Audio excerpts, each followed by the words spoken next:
Maybe before I begin my speech, I should do a little self-introduction. Is the timer still counting right now? Is it? Oh, anyway.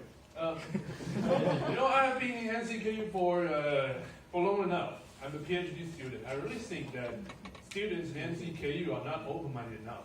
So I think, there are a lot of guys here who are freshmen. So I think it is the right time to talk about this topic. My topic is be open-minded. Before we get into our topic, what is the open-minded person? It's simple. Open-minded person open up his mind for new ideas and changes. And a closed-minded person, is the opposite. He don't open his mind. He don't like changes. And an open-minded person, he has a colorful life. And a closed-minded person, he pretty much just do the same thing over and over again. He dress in the same way, talk in the same way, think in the same way, eat the same food for the rest of his life. It's boring. But when we talk about being closed-minded or being open-minded, we like to think that we are the open-minded one. But are we? When I think about a closed-minded person, I think about my high school teacher. I think about my parents. I think about my grandparents. I think about those old people. But when those old people were young, they all feel the same thing about their parents, their teachers, their grandparents. So maybe when we get old, the younger generation will think that we are the closed-minded, the conservative, the unreasonable people. So are we really open-minded? Let's do a quick thought experiment. If I just pull up my pants and show my dick right now, how are you guys gonna feel? You're all freaking out, right? So are you guys really open-minded? Perhaps not yet. Not open-minded enough. So next thing I want to discuss about is why are people closed-minded? Actually, I think it's a very natural thing to do, to be closed-minded. Why? First, changes are uncomfortable. Let's take an example. If you look like this, and want you look like that, well, it takes some courage, right? It takes some time to adjust. So it's not comfortable. It's generally not a natural thing to do. You need courage.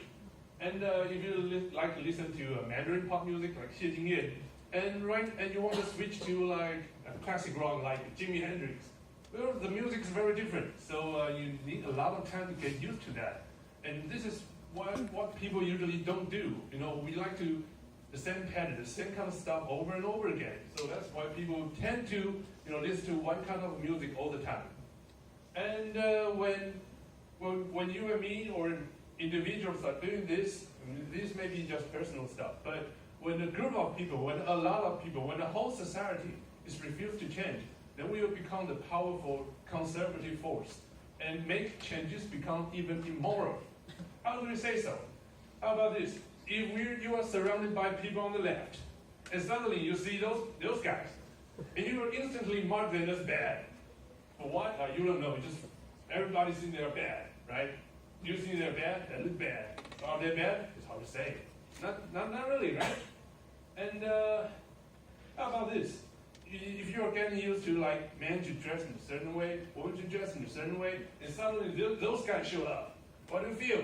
You freak out. You go to protest, right? So changes can be scary. It's not a natural thing to do usually. So we have a tendency to stay unchanged. We usually don't like to change. So we have reason to be conservative. We have reason to be close-minded. But does it make sense to be close-minded? Well, I have two arguments right here. A close-minded person, you like to think, what I'm doing, what I used to do is right, and the way to do stuff is wrong. But is there really right or wrong in terms of ideas or the way to do things? Usually it's not. First, we all admit that we have to be reasonable. We are trying to say something is wrong, right? And is there really an absolute right thing or wrong thing? Sometimes it's hard to say. As long as you don't hurt other people, it is hard to argue that something is wrong. Let's go back to the previous example. If I just took out my dick and show you guys right here, right now, does it hurt you? No, it doesn't hurt you. Does it hurt me? It doesn't hurt me. So logically, is that the wrong thing to do? You cannot prove that.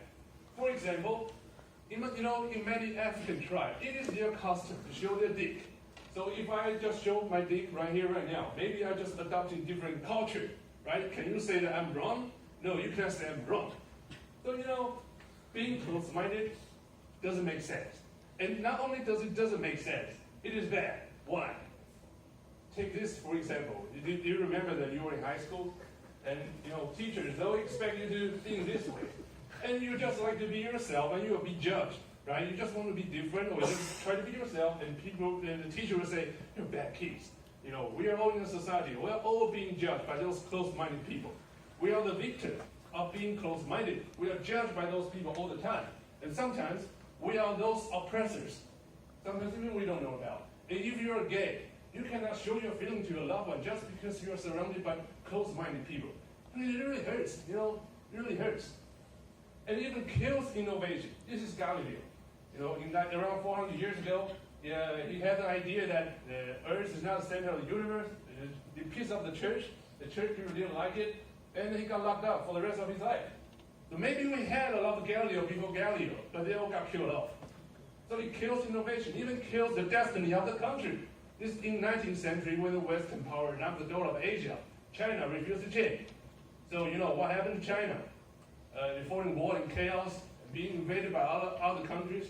And Japan, they opened their mind to learn Western stuff, to learn new stuff, to learn technology, and those kind of good stuff from the West. They become a global superpower. So being close-minded is not only unreasonable, it is bad. Bad for individual, bad for our country, bad for our culture, it's good for nothing. It's good for nothing. So I really encourage you to be open-minded. What if our society is open-minded? We will have a freer, more innovative, more tolerant, and more vibrant society. You can be yourself, you can be different. There's a lot of new stuff coming up, and everybody can comfortably be themselves without being judged. And if you are an open-minded person, what will happen to your life? You have more possibility, more experiences, and eventually you have more colorful life. You guys are in a college right now. You have the freedom to do whatever you like to do, as long as you don't break the law. And I really encourage you guys to be open-minded. Don't limit yourself. You only live once. Make it count. So if you can really open up your mind, I think the possibility of your life is only limited by your imagination. And this is my first speech of this semester. Follow on, I'll have many speeches. So be open-minded or you're gonna get blown away. Thank you for your attention.